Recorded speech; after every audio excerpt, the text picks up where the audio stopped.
Hola hermanos, ¿cómo están? ¿Me escuchan bien? Qué gusto verlos. Hoy terminamos la serie de las doctrinas de la gracia, así que ¿a cuántos Dios ha bendecido a través de estas doctrinas? Pero también creo que estas doctrinas a varios nos han confrontado, a otros les han enseñado, así que ha sido una bendición. Pero también quisimos exponer estas doctrinas para que ustedes como iglesia vean nuestras creencias y lo que abrazamos también como iglesia, ¿verdad? Así que ha sido de mucha bendición y hoy vamos a terminar y vamos a ver la doctrina de la preservación de los santos, la preservación de los santos.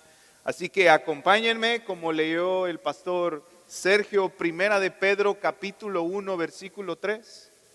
Primera de Pedro capítulo 1 versículo 3. Y vamos a estar exponiendo desde el versículo 3 hasta el versículo 9.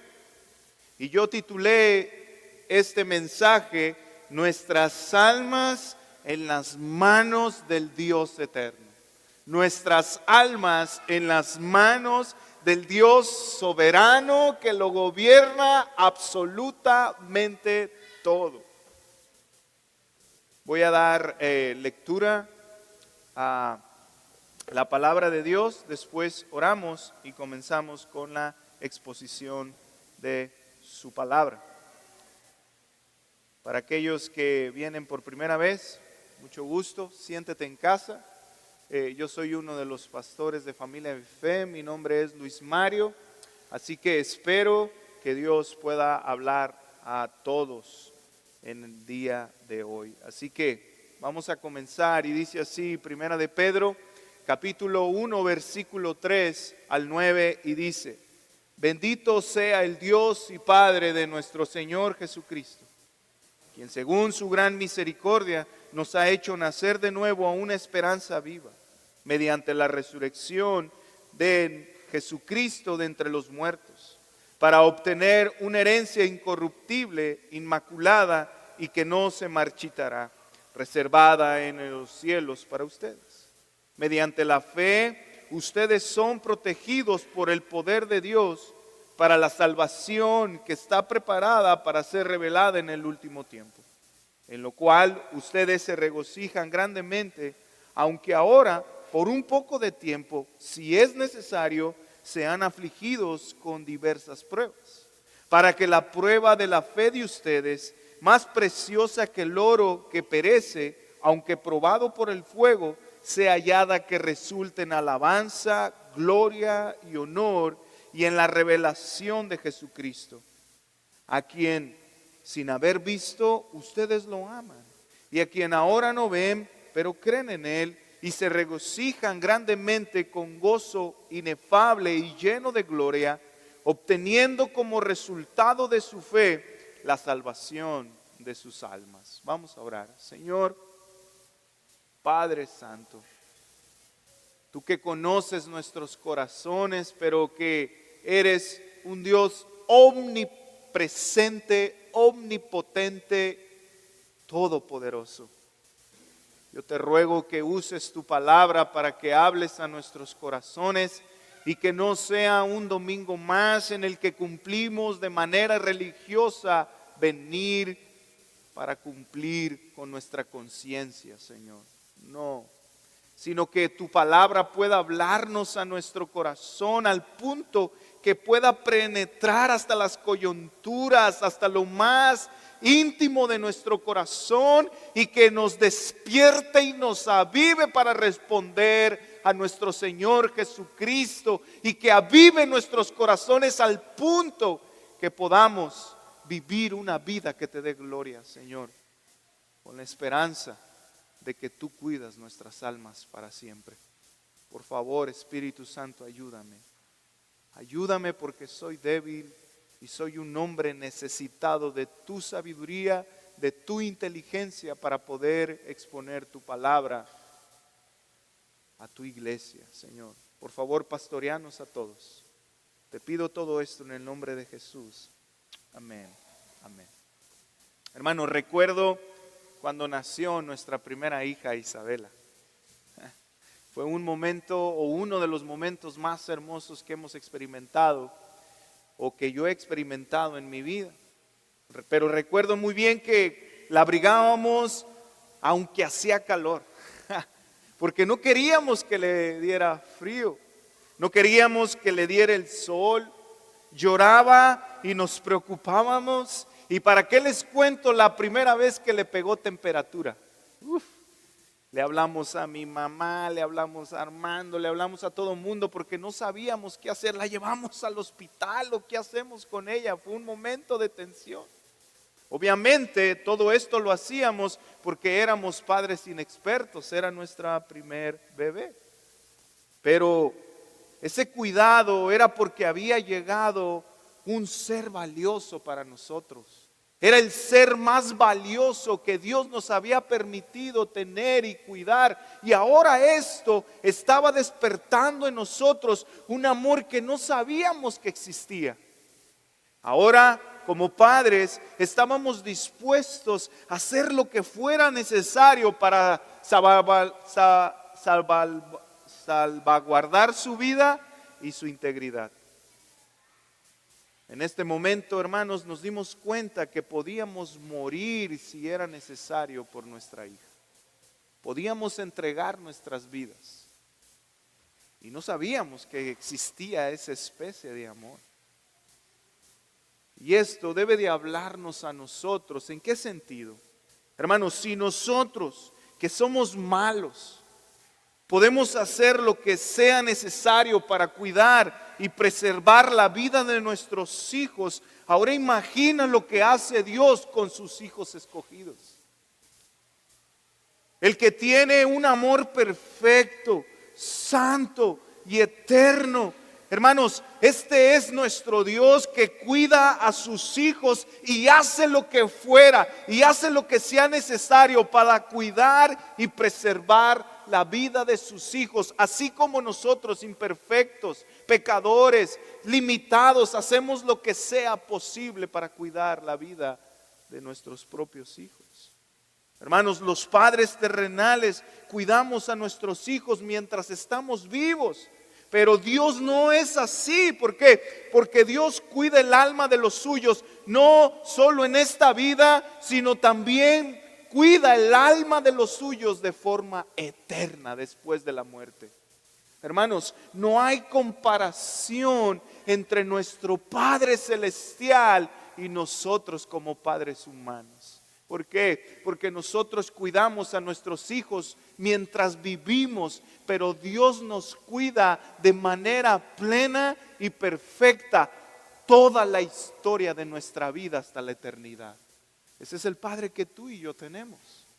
Sin embargo, cuando enfrentamos enfermedades, problemas o incluso caemos en pecado, nuestras almas comienzan a tambalearse y nuestra fe comienza a divagar. No sé si te ha pasado a ti, pero a mí sí me ha pasado.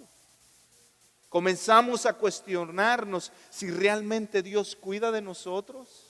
Comenzamos a hacernos preguntas como: ¿será que Dios cuida de mi alma? ¿Será que soy salvo? ¿Será que Él está cuidándome de manera plena? ¿Será que Él tiene el control sobre mi vida? Mira el caos de este mundo, mira la enfermedad, mira cuántos asesinatos hay en nuestro país. ¿Será que Dios tiene el control de mi alma, de la vida de mis hijos, de la vida de la iglesia? Y como pastores, muchas veces cuando están los pecados, cuando hay problemas, nos preguntamos: ¿será que Dios tiene el cuidado de su propia iglesia? Pero todo esto surge cuando hay problemas, cuando hay enfermedad, cuando hay circunstancias difíciles. Hermanos, todos los que estamos aquí, de una u otra manera, hemos enfrentado crisis de fe. Nos hemos cuestionado de Dios, hemos cuestionado su cuidado. Por eso, yo quisiera que te llevaras esto en tu corazón cuando venga esa duda. Cuando caigas en pecado y te cuestiones, y cuando estés en enfermedad, en dificultades, y empiece a divagar tu corazón y tu mente pensando si Dios tiene el cuidado de tu propia alma, quiero que recuerdes lo siguiente: porque Dios preserva nuestras almas hasta la eternidad, tú debes creer que la resurrección de Cristo garantiza tu cuidado. Cuando tu duda venga, debes de recordar que Cristo, que Dios preserva tu alma para la eternidad. ¿Por qué? Porque la evidencia de ello es la resurrección de Cristo. Porque la resurrección de Cristo nos da testimonio de que Cristo, no hay nadie en quien lo pudo detener en la tumba, y así tú y yo seremos resucitados para estar con Él en la eternidad. Ten confianza en eso. Y eso es lo que yo quiero que te lleves en tu corazón. Pero sé que después de eso puede surgir una pregunta, que es la que voy a tratar de contestar con mis 2 puntos de hoy, y es la siguiente: ¿puedo estar seguro que Cristo cuidará de mi alma para siempre? Porque mira, hermano, hay muchas cosas importantes en esta vida. Nuestros hijos, nuestro matrimonio, nuestros trabajos. Hay cosas importantes, pero hay algo que es más importante que tenemos de este lado de la eternidad. ¿Y sabes qué es? Es tu alma. Así que debemos de preocuparnos por nuestra alma más que por todas las cosas. Así que la pregunta va basado en eso, en lo más importante que tenemos, y es: ¿Dios va a cuidar mi alma para siempre? Y con mis 2 puntos voy a tratar de responder esa pregunta. Y mi primer punto lo titulé: en Cristo tenemos una herencia que nos aguarda.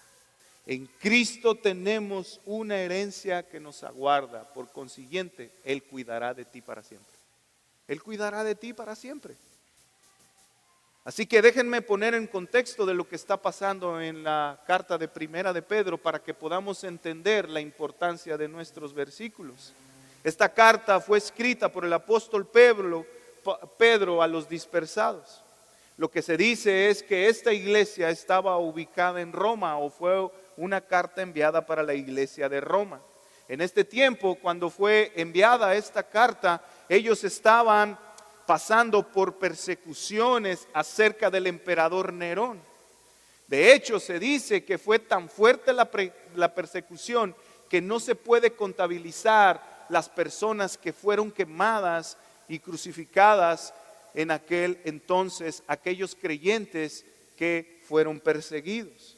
Esta carta fue enviada por el apóstol Pedro con el propósito de recordarle a los creyentes que les esperaba una herencia eterna en el cielo, y que podían pasar las dificultades que estaban enfrentando con esperanza, porque su alma estaba asegurada en las manos de aquel que los había salvado por medio de la muerte de cruz.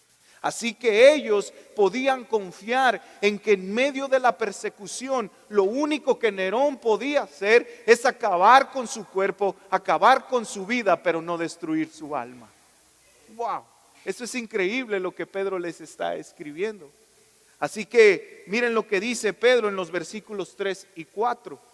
Bendito sea el Dios y Padre de nuestro Señor Jesucristo, quien según su gran misericordia nos ha hecho nacer de nuevo a una esperanza que viva, mediante la resurrección de Jesucristo entre los muertos. ¿Para qué? Para obtener una herencia incorruptible, inmaculada y que no se marchitará, reservada en los cielos para ustedes. El apóstol Pedro les dice: el Padre de nuestro Señor Jesucristo, en su gran misericordia, y no por algo que hicimos nosotros, nos ha hecho nacer de nuevo y nos ha dado una esperanza viva. La esperanza de la que habla el apóstol Pedro aquí significa que es una esperanza que es constante mientras estamos vivos, que es una esperanza que nadie la puede matar, que nadie la puede quitar, que nadie la puede contaminar. Es una esperanza que no muere. está viva siempre. Y la garantía de esta esperanza era la resurrección de nuestro Señor Jesucristo de los muertos. ¿Por qué? Porque la resurrección era una evidencia de que les habían dado una herencia que nadie puede destruir, que nadie puede contaminar y que jamás se puede acabar, que no se marchita. Esta herencia está reservada en los cielos para todos aquellos que han creído en Jesucristo a pesar de la persecución de Nerón. Pedro debía recordarles a estos hermanos que la resurrección de nuestro Señor Jesucristo era la garantía que les aguardaba una herencia en el cielo.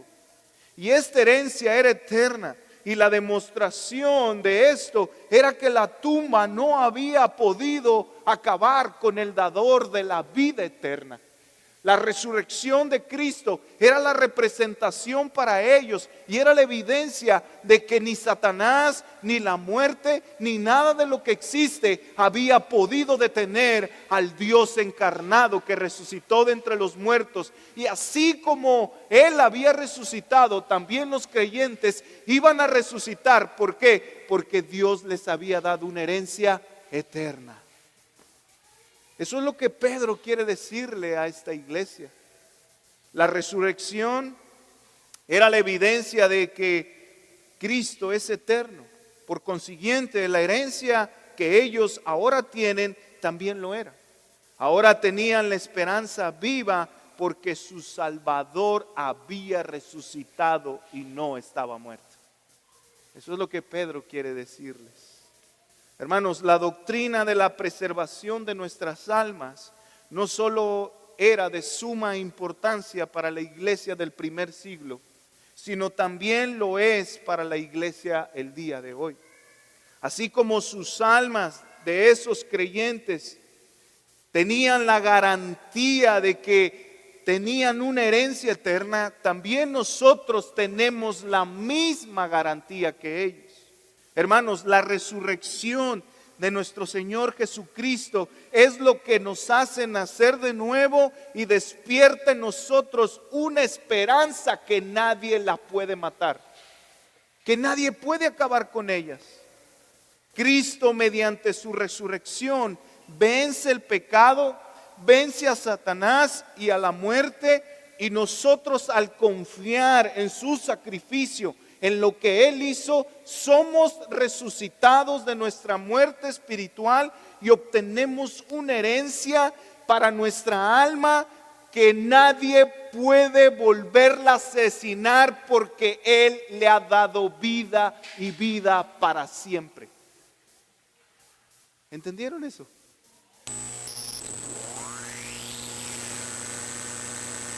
Hermanos, nos aguarda una esperanza eterna. Y nos aguarda porque nuestra alma se despierta una convicción de que hay una herencia eterna que nos espera después de la muerte. Hermanos, así como Jesús resucitó, así nosotros seremos resucitados. Escúchame bien, tu alma no se va a quedar en la tumba. Tu alma va a ser resucitada y va a estar en la presencia de Dios porque creíste en Cristo. ¿Y sabes por qué? Porque tienes una herencia que trasciende los cielos y la eternidad. Porque tu Salvador es eterno, tu alma es eterna. Porque tu Salvador tiene el control del cosmos, de la vida y de la muerte. También tiene el control de tu alma. Esa es la herencia que tú y yo tenemos. Eso es algo en serio, hermano. Te tendría que hacer brincar del asiento donde estás. ¿Por qué? Porque tenemos una herencia incorruptible. Tenemos una herencia inmarchitable.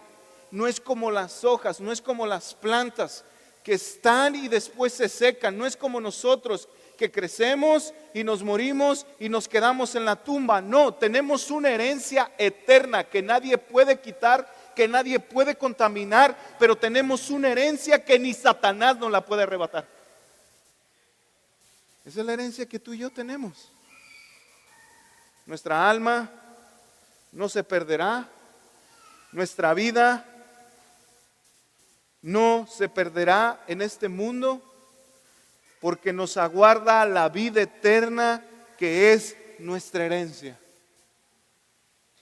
Y esta herencia nadie nos la puede quitar, nadie la puede romper o incluso contaminar, porque es de Cristo y depende de Él y no de nosotros. Escucha bien esto, hermano. Si te vas a llevar algo, llévate esto. La herencia que Cristo te ha dado, tú no la puedes sostener porque tú no la generaste, porque tú no trabajaste para ella. Esta herencia es de Cristo y Cristo es quien la sostiene. Así que tu alma está en las manos de este Salvador bendito. Esa es tu herencia. Esa es tu herencia. La herencia que tenemos, nadie la puede destruir. No hay gobierno, poder o hombre que pueda quebrantar la herencia que Cristo nos ha dado, e incluso Satanás. Nuestra herencia nadie la puede contaminar. Escúchame bien, no hay pecado, caída o equivocación que puedan manchar la herencia de los hijos de Dios, porque estos cuando caen se levantan, cuando pecan se arrepienten y cuando se equivocan piden perdón. Esta es una evidencia de que tienen la herencia eterna. ¿Por qué? Porque cuando pecan se arrepienten, se contristan, se les duele en el corazón. Cuando pecan con alguien más piden perdón. Cuando caen se levantan y vuelven a caminar en la fe. ¿Por qué? Porque esta es una evidencia de que tienen la herencia eterna. Es una evidencia. La herencia que tenemos no se marchita. Esta herencia no se acaba. Esta herencia no tiene fecha de caducidad. Es eterna y nos está aguardando en el reino venidero. La pregunta es, ¿tú crees en eso? ¿Tú confías en eso? Les voy a pedir un favor a las mamás de allá atrás, si pueden mantener en silencio a sus hijos, porque la verdad me distrae demasiado. Se los pido con todo el corazón, con todo el corazón.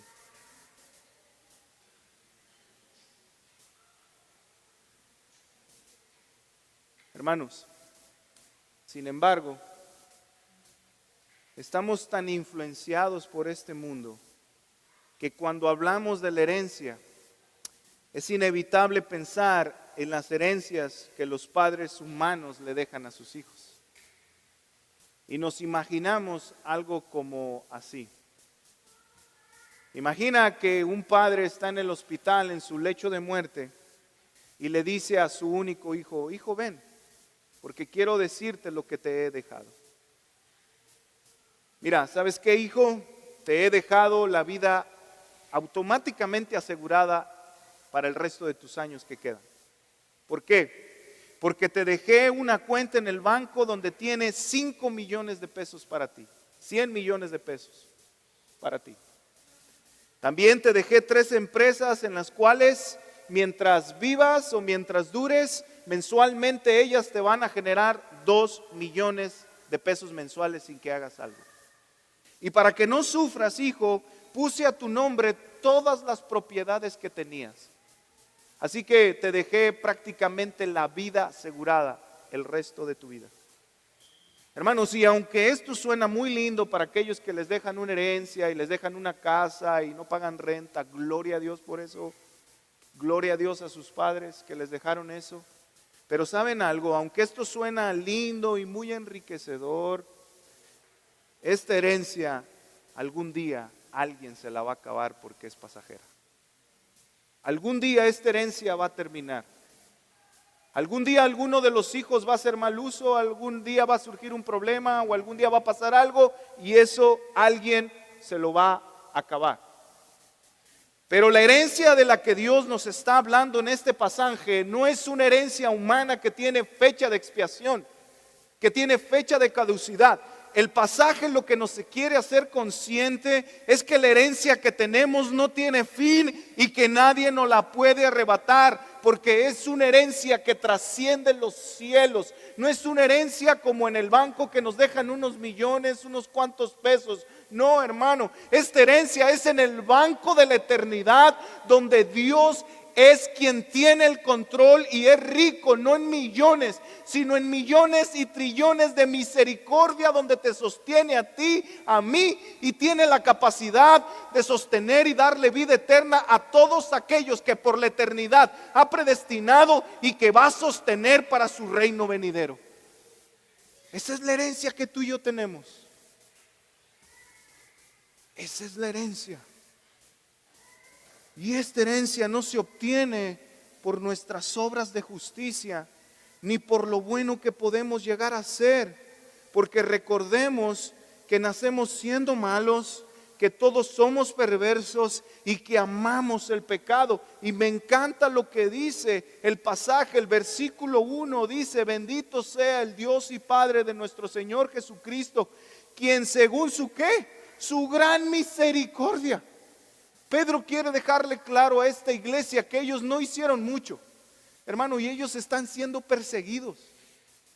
Ellos deberían de ganarse el premio Nobel de la valentía mientras están siendo perseguidos por todo un ejército, por el ejército más poderoso del primer siglo, el ejército romano. Ellos podrían llevarse el premio de la máxima valentía, pero no es así. Pedro les está diciendo: su herencia es por gracia, por misericordia, no porque ustedes la merecieron, no porque son buenos padres, porque son buenos cristianos, porque leen la Biblia todos los días, porque ustedes se esfuerzan muy bien en sus trabajos, son ejemplo de vida. No, no es por eso, es por pura gracia, por pura misericordia. Hermanos, esta herencia no la ganamos.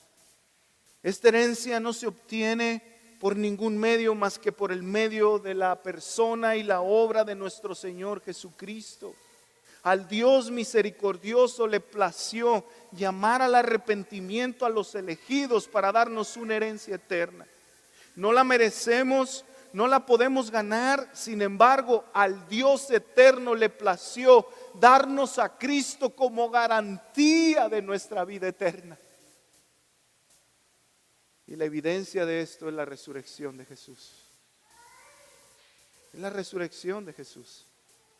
Sin embargo, debemos decir que todo esto suena muy lindo mientras estamos pasando tiempos favorables. Pero el verdadero desafío es cuando estamos sufriendo.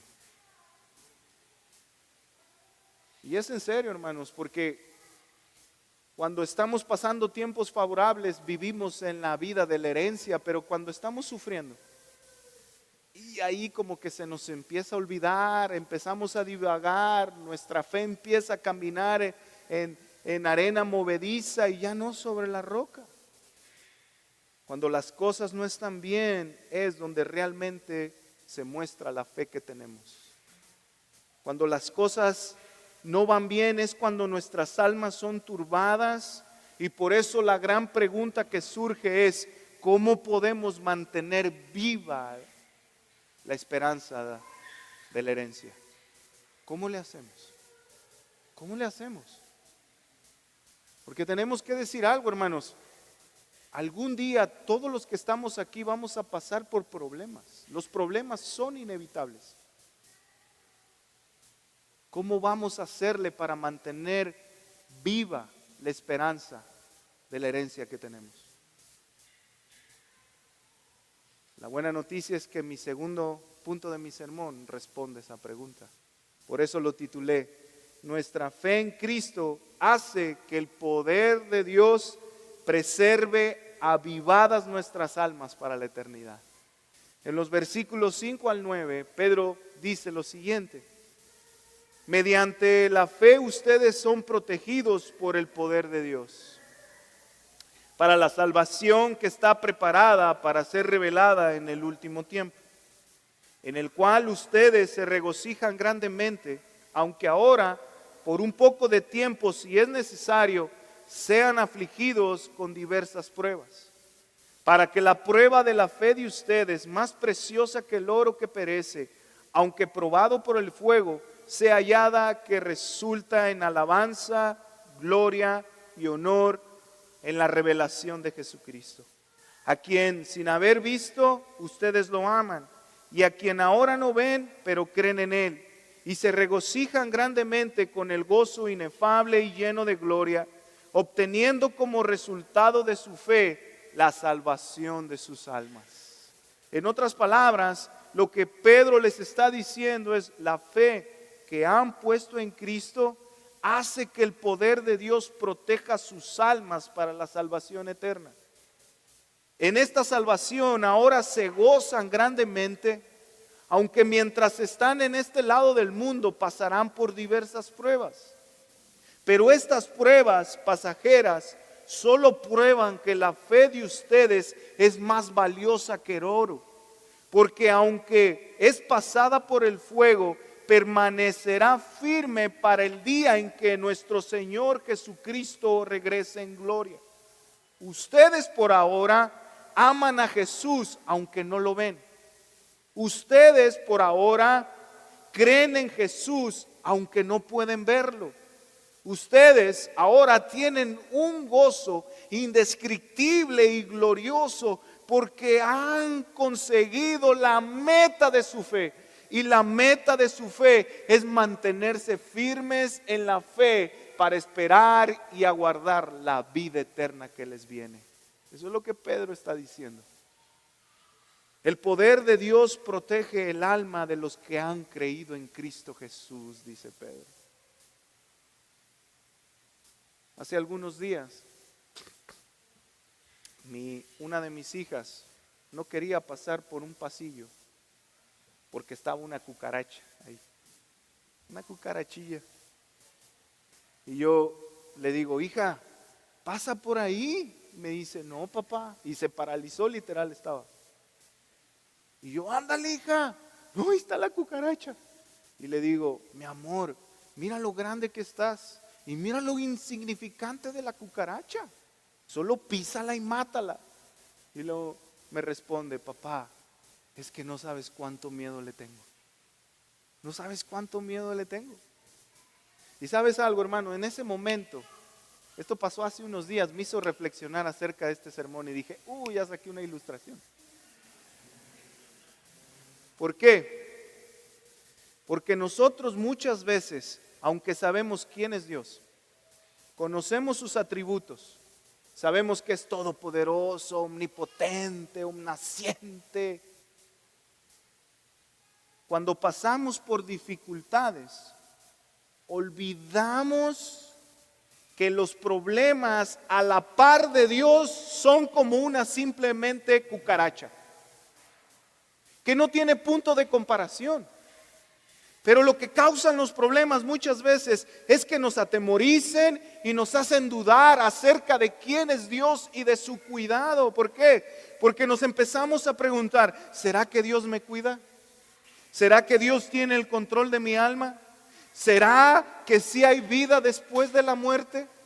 Y cuando enfrentamos la enfermedad y cuando vemos a hermanos, cuando vemos a personas cercas, esta semana fui al velorio de un gran amigo que acaba de morir, su papá, que hace meses estábamos hablando de él, porque están en una transición de que si él era pastor y se encargaba de la iglesia, en menos de un mes murió. Y yo me cuestionaba: Señor, qué frágil somos. Estamos ahora y luego ya no estamos. Y empezamos a vivir estas dificultades y ¿será que Dios en realidad tiene el control? No sé si te ha pasado, pero a mí sí me ha pasado.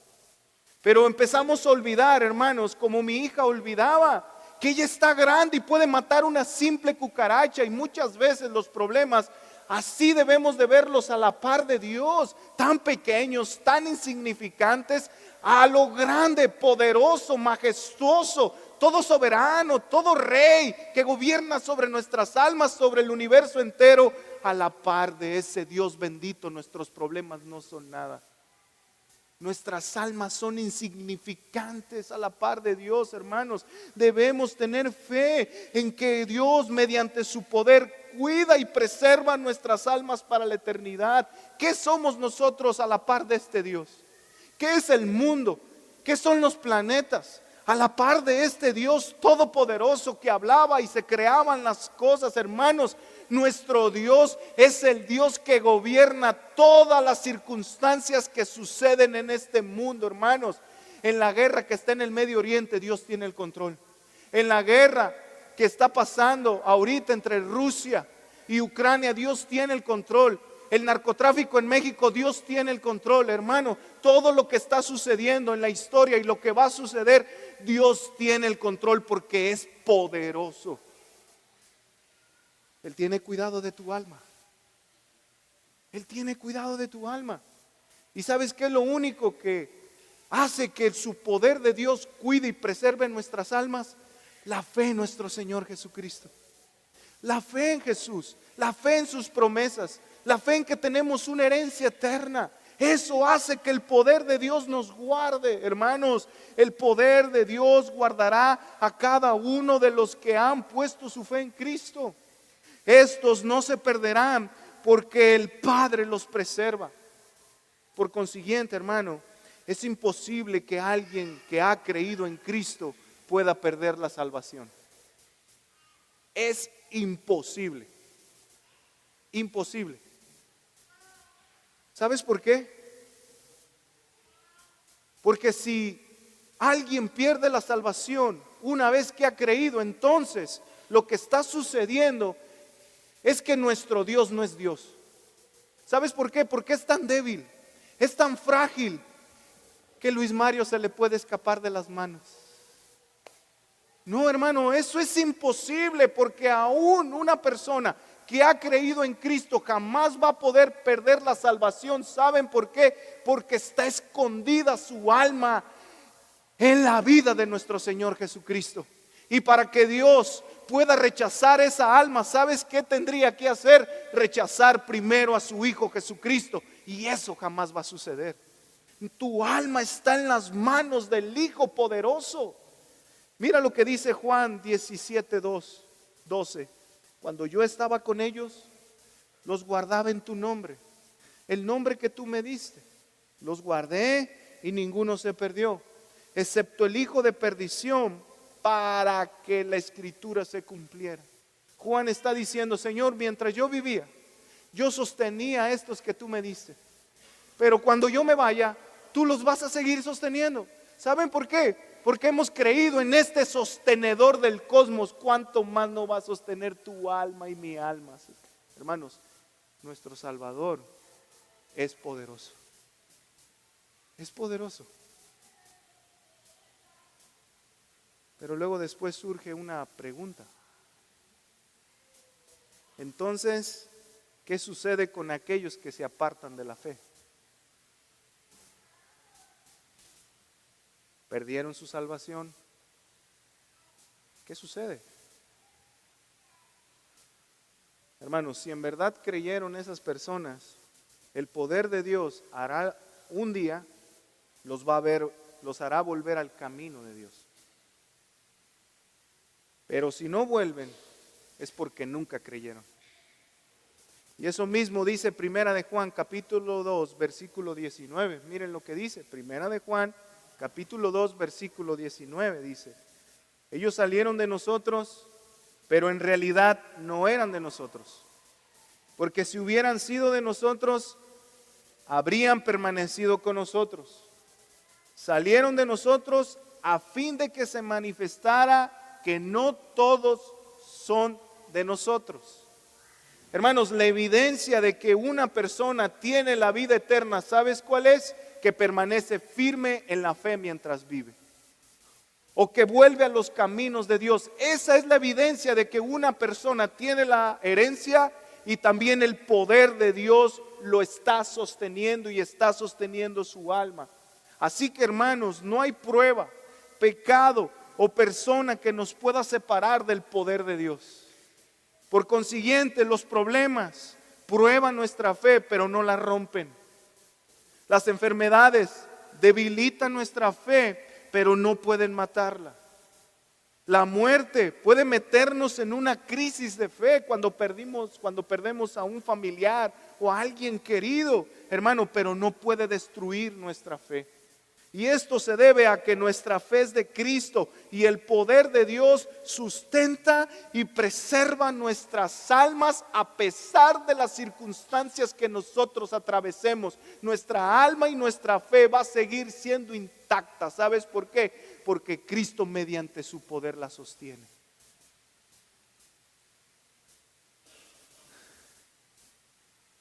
Si tú y yo, hermanos, hemos creído en Cristo, nadie puede robarnos la vida eterna, porque es de Dios y con su poder la cuida. Dios es el único que podría destruir nuestra salvación, pero para poder hacer eso tendría que rechazar a su Hijo, y eso jamás va a suceder, como lo dije. Por eso, hermanos, debemos confiar de que nuestras almas están seguras porque están escondidas en la vida de Cristo. ¿Sabes por qué? Porque Él derramó su sangre y el costo de tu alma no fue tus buenas obras. El costo de tu alma fue la sangre de aquel cordero inmolado, perfecto, sin mancha, por ti y por mí. Él te sostiene. Él te sostiene. Mira lo que dice Charles Spurgeon acerca de eso, que lo dice mucho mejor que yo. Él dice acerca de esta doctrina, dice: somos uno con Cristo por la unión íntima, vital y espiritual que tenemos. El Espíritu nos enseña que gozamos de una unión de matrimonio con Cristo Jesús nuestro Señor. Y luego después hace unas preguntas. ¿Se disolverá esa unión? Y responde: estamos casados con Él. ¿Acaso ha dado Él alguna vez carta de divorcio a alguien? Y responde: nunca se ha dado el caso que el novio celestial haya divorciado su corazón a un alma elegida con quien se ha unido en sus lazos de gracia para siempre. Hermano, Cristo jamás se va a divorciar de su iglesia escogida. Él preserva a su novia santa, pura y sin mancha, para que cuando Él venga todos seamos resucitados para estar juntos como la novia de Cristo en las bodas del Cordero. Él tiene el cuidado de tu alma y de mi alma. Él no se divorcia de nosotros. Así que los problemas de este mundo son pasajeros, mas la gloria que nos espera es eterna. Los problemas solo prueban o exhiben nuestra fe, pero no pueden romperla. Así como le pasó a Job, ¿lo recuerdan? Él tuvo un desafío de fe, pero Satanás jamás pudo romper, quebrantar su fe, porque él perseveró en la confianza de su Señor. Así que el pecado que nos asedia no puede acabar con nuestra fe. La tentación tampoco nos puede hacer caer, pero jamás va a matar nuestra fe. ¿Por qué? Porque la palabra de Dios dice que el que comenzó la obra en nosotros la va a ir perfeccionando hasta el día de su regreso, hermanos. Él sigue trabajando en nosotros. Más bien la pregunta, si tú tienes la certeza de que Cristo murió por ti, la pregunta debería de ser: ¿yo estoy demostrando que Jesús me está perfeccionando? ¿Yo estoy luchando en contra del pecado? ¿Deseo ser santo como Dios es santo? ¿Hay una evidencia en mí a través de mis acciones de que Jesús me salvó? Hermano, ¿tus acciones están demostrando que eres alguien redimido? Tú estás siendo perfeccionado y cada vez vas avanzando y venciendo tus luchas, tus pecados que te hacen caer recurrentemente. Más bien pregúntate, ¿mi vida está demostrando que yo amo a Cristo con mis acciones, con mis obras? ¿O no lo están haciendo? Martín Lutero decía lo siguiente: yo no necesito hacer algo, yo no necesito hacer obras para ganar la salvación, pero mis hermanos sí necesitan mis obras. La pregunta es: ¿tus obras muestran la santidad luchan por mostrar la gloria de Dios. ¿Por qué? Porque si no está sucediendo eso, hermano, solo te estás engañando, porque tus propias obras están exhibiendo que quizás no has creído en Cristo Jesús. Que no has creído. ¿Por qué? Porque Dios, al que ama, al que elige, está obrando en él. ¿Para qué? Para perfeccionarlo cada vez más. ¿Por qué? Porque la meta es parecernos más a nuestro Señor Jesucristo, ser más como Jesús. Mira lo que dice Romanos 8:30, dice: a los que predestinó, a esos también llamó; a los que llamó, a estos justificó; y a los que justificó, a esos también glorificó. Hermano, Dios nos llama, nos arrepentimos. Después que nos arrepentimos, Él nos empieza a santificar y empezamos a demostrar que lo amamos, que vivimos para su gloria, que caemos y nos levantamos. Pero también cuando morimos, Él nos va a glorificar. Hermano, es una obra entera de Dios, porque nuestro Rey, porque nuestro Salvador, mediante su poder, está cuidando nuestras almas. Esa es la doctrina de la preservación de los santos. Mientras esperamos la revelación de nuestro Señor Jesucristo, debemos gozarnos en la salvación que tenemos asegurada. El Señor no descansará hasta que nuestros cuerpos sean glorificados. Así que todo lo que nos pasa en este mundo, hermanos, solo tiene un propósito: hacernos más semejantes a Cristo, forjar la imagen de Cristo en nosotros. Así que nuestro gozo y nuestra paz, hermanos, no dependen de nuestras circunstancias, no dependen de la escasez de problemas que tenemos, sino que dependen del Dios Todopoderoso que está preservando nuestras almas para la eternidad. Hermanos, porque Dios preserva nuestras almas hasta la eternidad, tú debes creer que la resurrección de Cristo garantiza tu cuidado. Él garantiza tu cuidado. Y como conclusión, me gustaría que se pusieran de pie, por favor.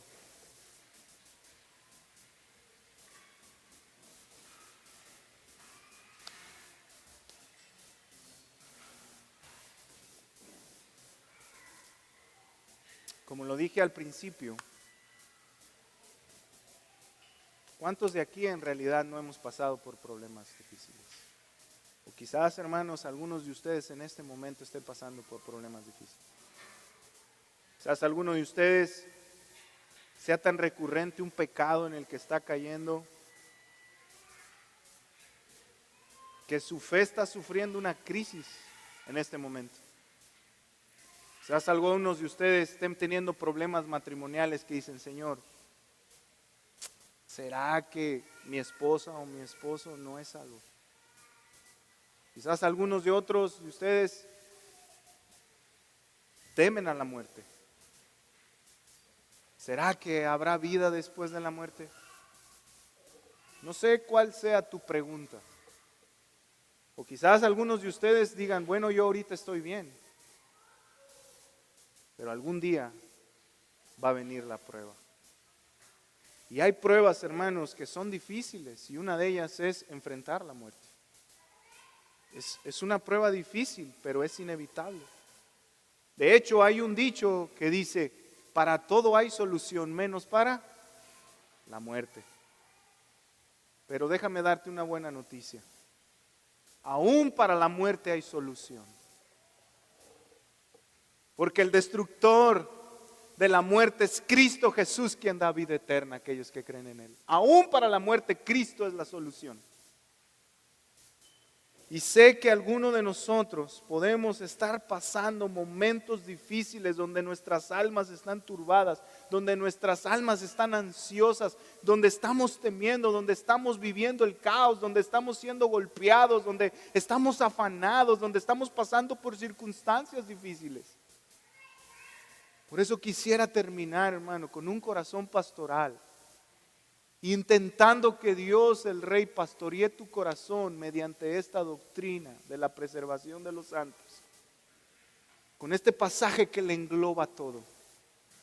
Acompáñenme todos a Juan, el Evangelio de Juan, capítulo 14, versículo 1 y 3. Hermano, y quiero que leas este pasaje, pero que lo leas con fe, que lo leas con esperanza, que lo leas entendiendo que el gran pastor de los pastores es tu pastor, Cristo Jesús, quien guarda tu alma. Y mira lo que Él le dice a sus discípulos, y que por haber creído en Él, ahora aplica para nosotros que somos sus discípulos. Y mira lo que Él dice: no se turbe su corazón. Déjame ponerme en contexto. Los discípulos están afanados y están pasando por una crisis de fe, porque su Señor en el capítulo 13 les está diciendo: yo ya me voy a ir, los voy a dejar. Solo por un poco más de tiempo me verán, pero después ya no me van a ver. Y ellos están turbados. ¿Y cómo si lo hemos dejado todo, Señor? ¿Cómo que ya te vas? Y Jesús les dice: no se turbe su corazón. Crean en Dios, crean también en mí. En la casa de mi Padre hay muchas moradas. Si no fuera así, se lo hubiera dicho, porque voy a preparar un lugar para ustedes. Y si me voy y les preparo un lugar, vendré otra vez y los tomaré a donde yo voy, para que donde yo esté, ahí también estén ustedes. Hermano, Cristo no ha venido, ¿sabes por qué? Porque ha ido a preparar una morada para ti en el cielo. Y el día que Él regrese, va a regresar, ¿sabes por quién? Por ti y por mí. ¿Por qué? Porque nuestras almas están en las manos y están escondidas en este Señor que dio esta promesa a sus discípulos, pero que aplica hoy para la iglesia de Cristo. Hermano, Él ha ido a hacer una morada para ti y para mí. Tu alma está en las manos de este Señor. Confía en Él a pesar de las circunstancias que enfrentes. Porque Dios preserva nuestras almas hasta la eternidad. Tú debes creer que la resurrección de Cristo garantiza tu cuidado. Vamos a orar. Señor, gracias por tu amor.